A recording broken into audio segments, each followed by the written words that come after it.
And welcome back to the channel. I'm David from Practical Driving. Back in the seat, and we have a new car, so that's all very exciting. So now then, please, if you're enjoying the videos and you think that they're helping you understand a little bit more about passing the driving test here in the UK, please subscribe, click the notifications, and you'll be notified whenever I put another video up.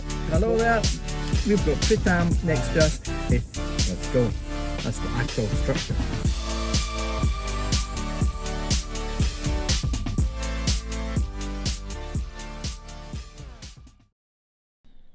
Okay, and welcome back. Just as we said, we've got a nice little test for you here, guys. Dash cam footage from an actual test starting at 10:04 on the 21st of October 24.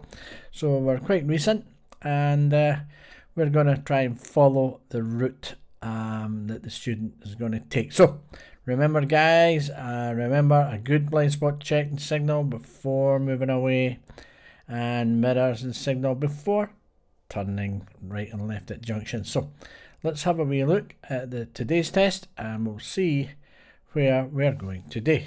If there are any major issues on the route, we shall come in, we'll have a little chat about them, and then we'll see if we can correct the faults. Now, I don't want to do a running commentary of the route actually, because it takes too long. It's too much information as well.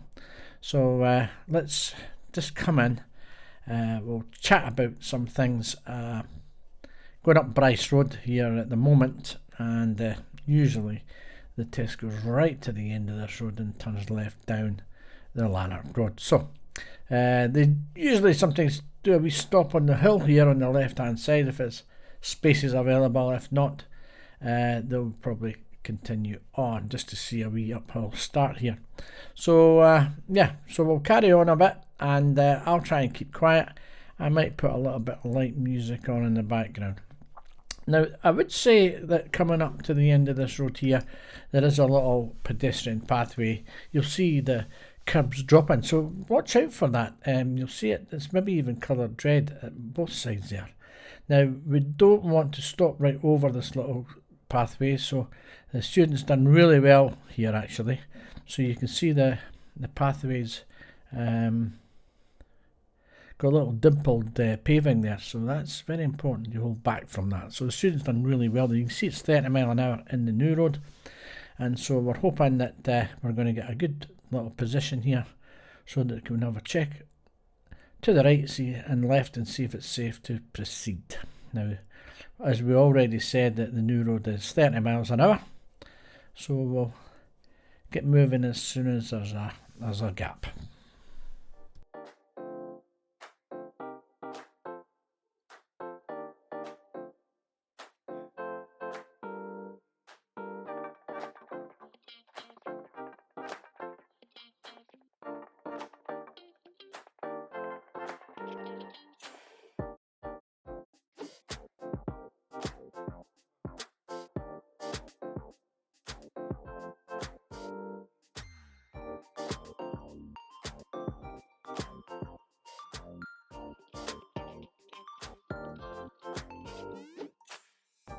Just ahead we have a puffin crossing. This is a crossing basically that uses traffic lights as normal, and sensors actually on top of the actual traffic lights. As you can see, the cameras and sensors on top. However, on the pedestrian box you can see there's clearly a red figure there, and that's the easy way to recognise it. One thing to note, that there is no flashing amber lights at these crossings.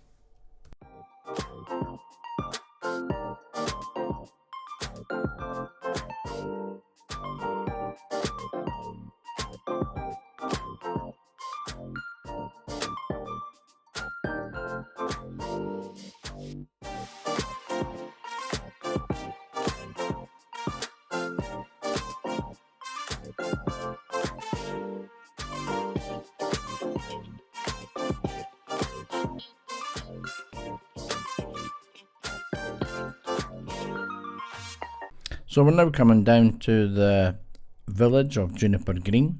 Plenty potential for meeting situations. Of course, it's an active area with pedestrians and shopping.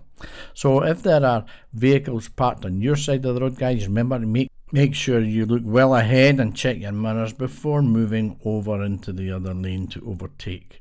Make sure there are no oncoming vehicles before you move over. Once you've moved over and you're committed, there's nothing much else you can do. However, it's important that you don't move over and interrupt the flow of oncoming vehicles. Therefore, you would be a hazard to them. If you're already overtaken and you're already committed in the lane, then that's different. So you can see here that the student's been asked to find a spot on the left to pull up. And this is quite a common little area. There's a bus stop there, and probably wouldn't want to get too close to the bus stop. But the main purpose of this particular movement instruction is to ensure that you're stopping safely and that you're also moving off safely without interrupting the flow of traffic or, of course, other road users like pedestrians. Remember, like any time, get adequate observations in your mirrors. Give plenty of warnings, signals where necessary, and make sure when moving off that there are no one around you, including your blind spot.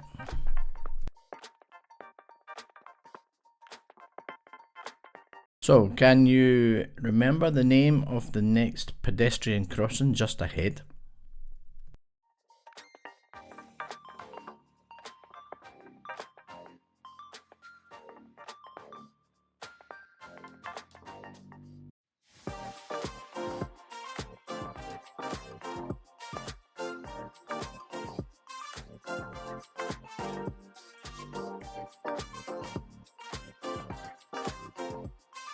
We're now approaching Gillespie Crossroads. It's written on the sign on the left at the top, and test routes go in all directions, left, right or ahead.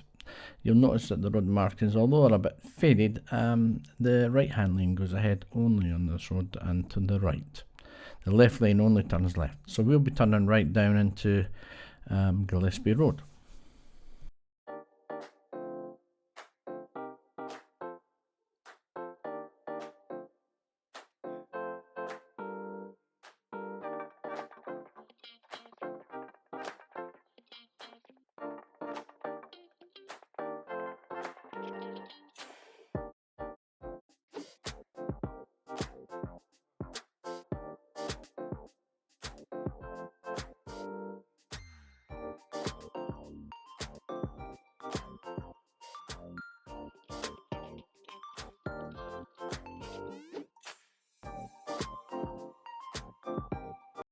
Now, it's common to be given the instruction that there are two junctions further down on the left hand side and they're close together.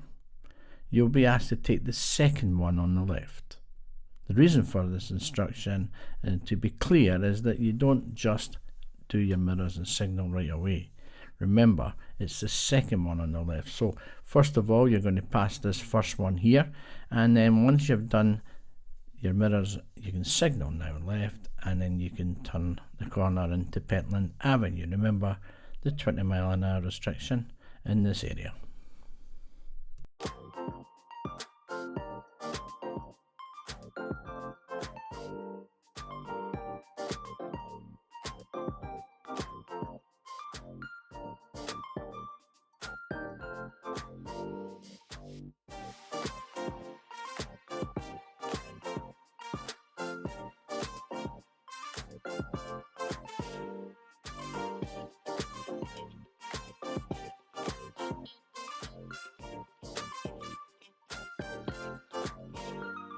So as I just explained, this is Pentland Avenue. There's a few things you can do in this road. It's quite a wide road, and in this particular case, the student's been asked to pull up on the left, perhaps to go up to the car, about maybe a car length from the car. But you'll see that the student kind of stops a little bit back over this little driveway on the left, or gate on the left.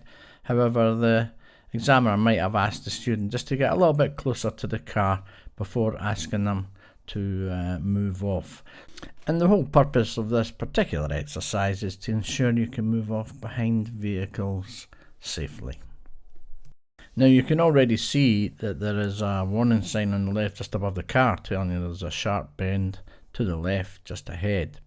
the chances are you'll be instructed to follow the road ahead to the next junction, then turn left.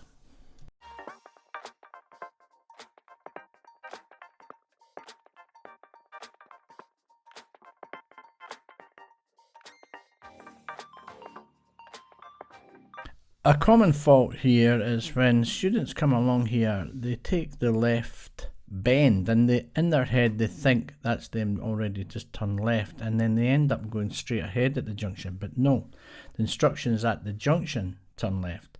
So you can see the students here at the junction and the signal is on, of course, and we're turning left at this junction. So don't be confused about the bend on the left just before it.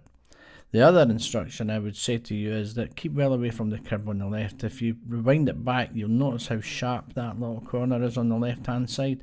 So just be careful, because a lot of vehicles have actually, the rear wheel have actually climbed up onto the curb. It's quite a high curb, that one.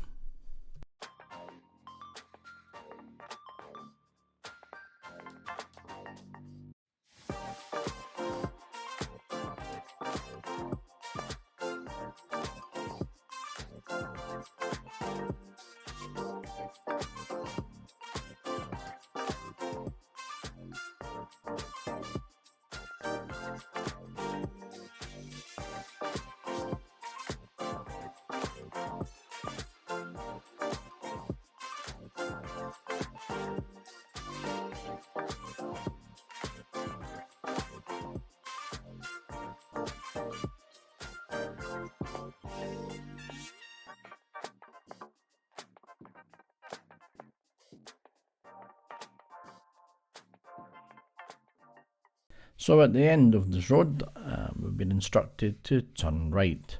Again, guys, remember, interior mirror first, check behind you, check your right mirror, nothing on the side of you, and you can give a signal. You see the white lines in the middle of the road there? There's white line number 1, 2, and 3.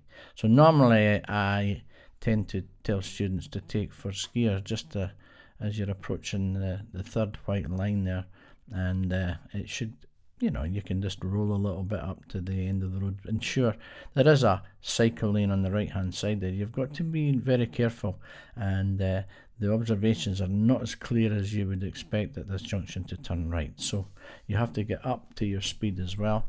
It's 30 miles an hour. Again, guys, remember, when you're emerging into traffic, don't interrupt the flow of traffic in that road.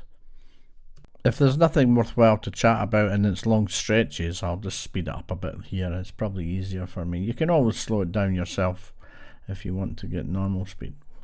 Soon will be asked to turn left, but you've got to be very careful. There's a dedicated cycle lane on the left, so really make observations to the left before you cross over. Cyclists could be coming down there and they might not be paying attention.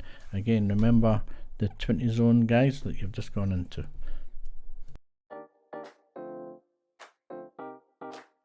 So having been instructed just to pull up on the left, it's very common here, guys, to be asked to do the emergency stop down here. A slight hill and quite damp conditions.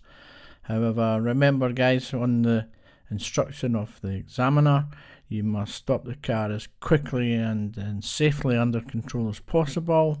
And when stopped, please put the parking brake on, take first gear and check all blind spots before moving off. Do your left shoulder first and right shoulder before moving off.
Okay, so there's nothing really much going on in the residential area here. We're asked to stop on the left again behind a vehicle and then move off to the end of the road and turn left. So I'll speed up the film and we'll get moving again.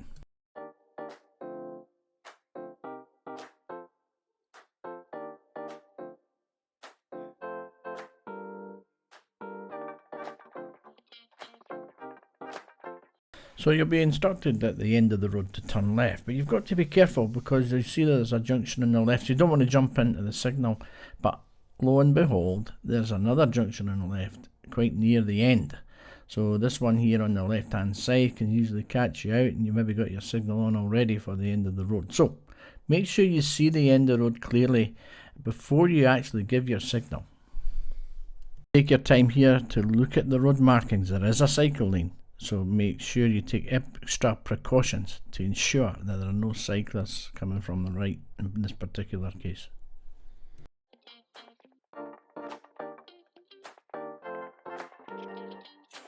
Now, are you aware of the speed of the new road?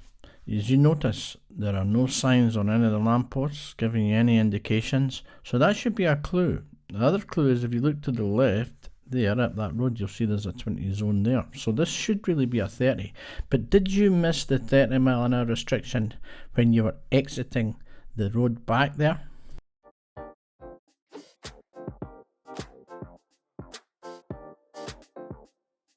Looking at your road markings clearly, you'll see that we're now entering into a bus lane. Now the blue sign's further back, you can probably see it, but remember we always drive in bus lanes unless the times and the restrictions prevent you from that, and these times and restrictions are on the sign.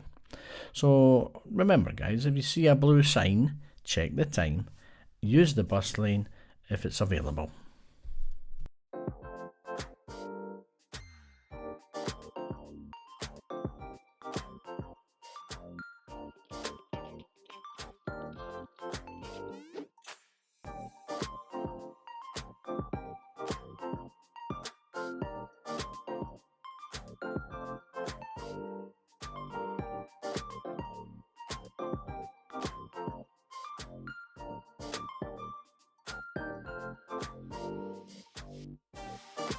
Now then, we have a driving fault coming up. We've been asked to turn right into the Sainsbury's car park. See if you can see what the problem could be.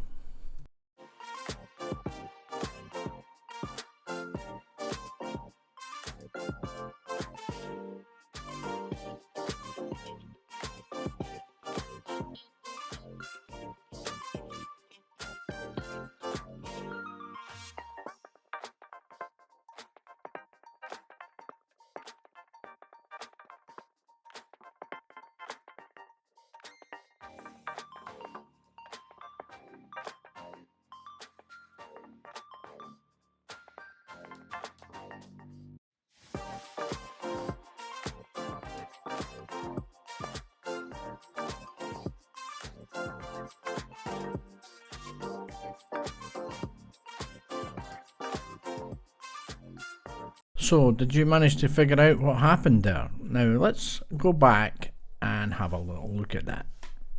As you can see, the student's got a green light, and well, what happened is the student stopped at the green light, but he should have continued into the junction, of course, and waited at his turning point for oncoming vehicles. I think he's sat a bit long here, and he's decided, or he's been prompted by the examiner to move forward, and he's gone forward, of course, and then turned correctly into Sainsbury's. So we'll find out what the student says at the end of the video.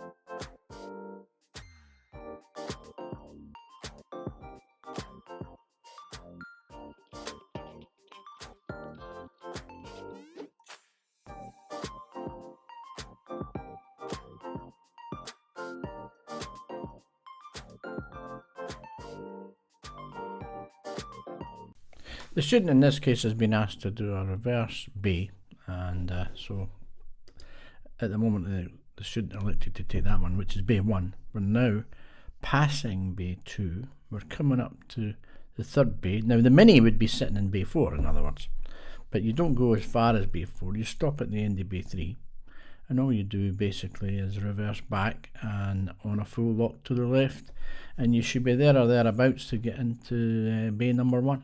But of course, you never forget the saying, check it's clear before you steer, using blind spots, all your windows. Yes, there's another saying in car parks sometimes you'll hear is the word out, and that is over, under and through. O-U-T, over, under, through. Over vehicles, under vehicles and through vehicles. These little sayings are very helpful if you're just to remind you and jog your memory when you're in car parks.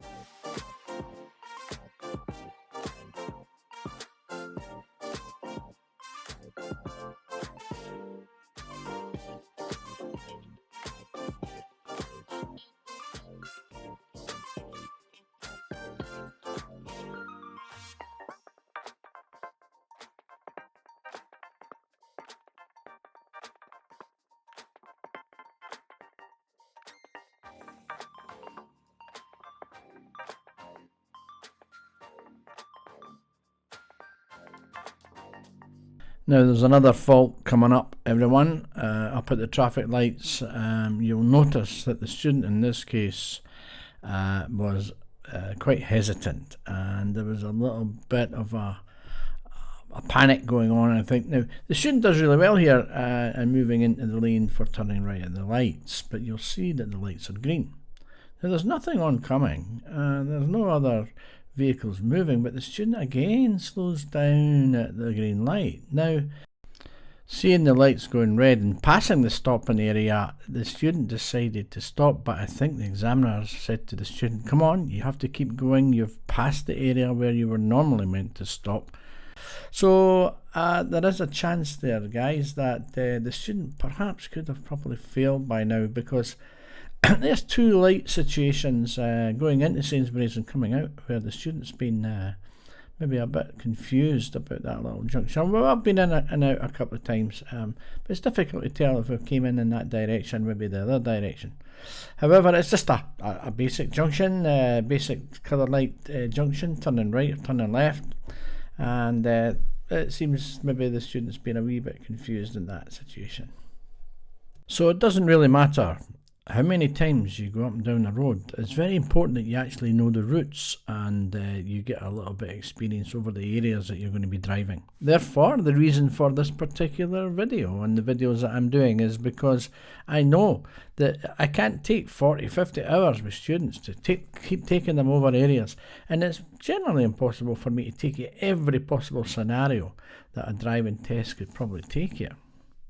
Looking left at the roundabout sign direction, you'll notice only two exits, but if you look really closely, there's a little notch on the left. See that? That's the first exit. So ahead is actually the third exit, but students don't really notice that. They don't look a second time and they think there's only two exits, but when you're asked to take the third exit, it can be a bit confusing if you're not aware that the first exit's for the little depot here. And now when you look straight ahead now, that looks like it's ahead, but it's not. That's the second exit, and you're going round to the third exit. There's been a few faults on this little roundabout, so pay attention, and these things do happen, and you've got to have a good instructor, of course, who can actually highlight all these little things that can happen. And through my experience of students failing, as well as examiners and talking to them, you know, there are areas that I call test fail black spots. In other words, usually they're areas is where students actually make mistakes. Therefore, it's important that your instructor does actually point out these little areas for you when you're on your lessons. Anyway, what does this sign tell you? What speed do you think the road ahead's going to be?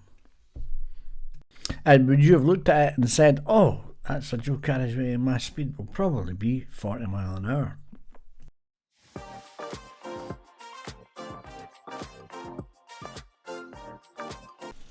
So if you look around the corner, you'll see a sign saying merge and turn. Well, that's the area where you would merge if the bus lane was in operation. In this case, we see the blue sign, we check the time, and we know that we can use the bus lane. So that merge and turn doesn't really apply to you. So don't think when you see merging that you're just going to merge. You only merge if you really need to merge.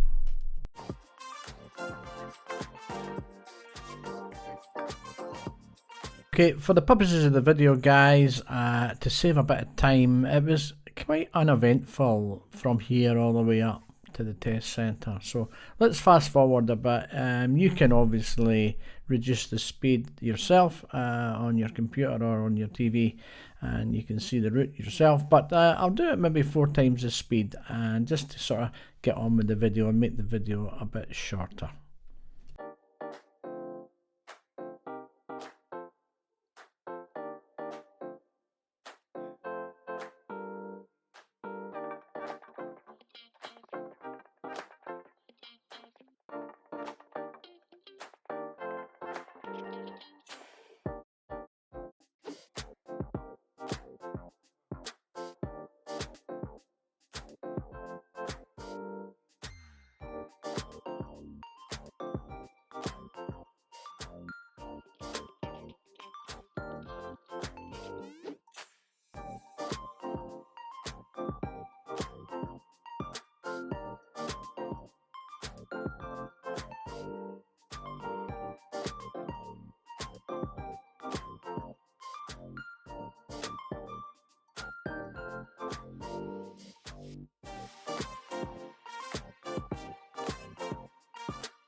So that's us just coming into the test centre. There is on the left, so we'll be going into the car park. Now guys, of course, just a reminder, I can't have any cameras facing the examiner or the student during a driving test. I also am not permitted to take audio, so therefore I can't see if the student's made any mirror faults or other issues like that. So we'll find out what's going to happen at the end. I'm concerned about the Sainsbury's car park, the traffic light situations where the student was a bit hesitant and obviously not complying with the signalling system correctly. So let's listen to see what the examiner's going to say, and we'll get back to you in a second.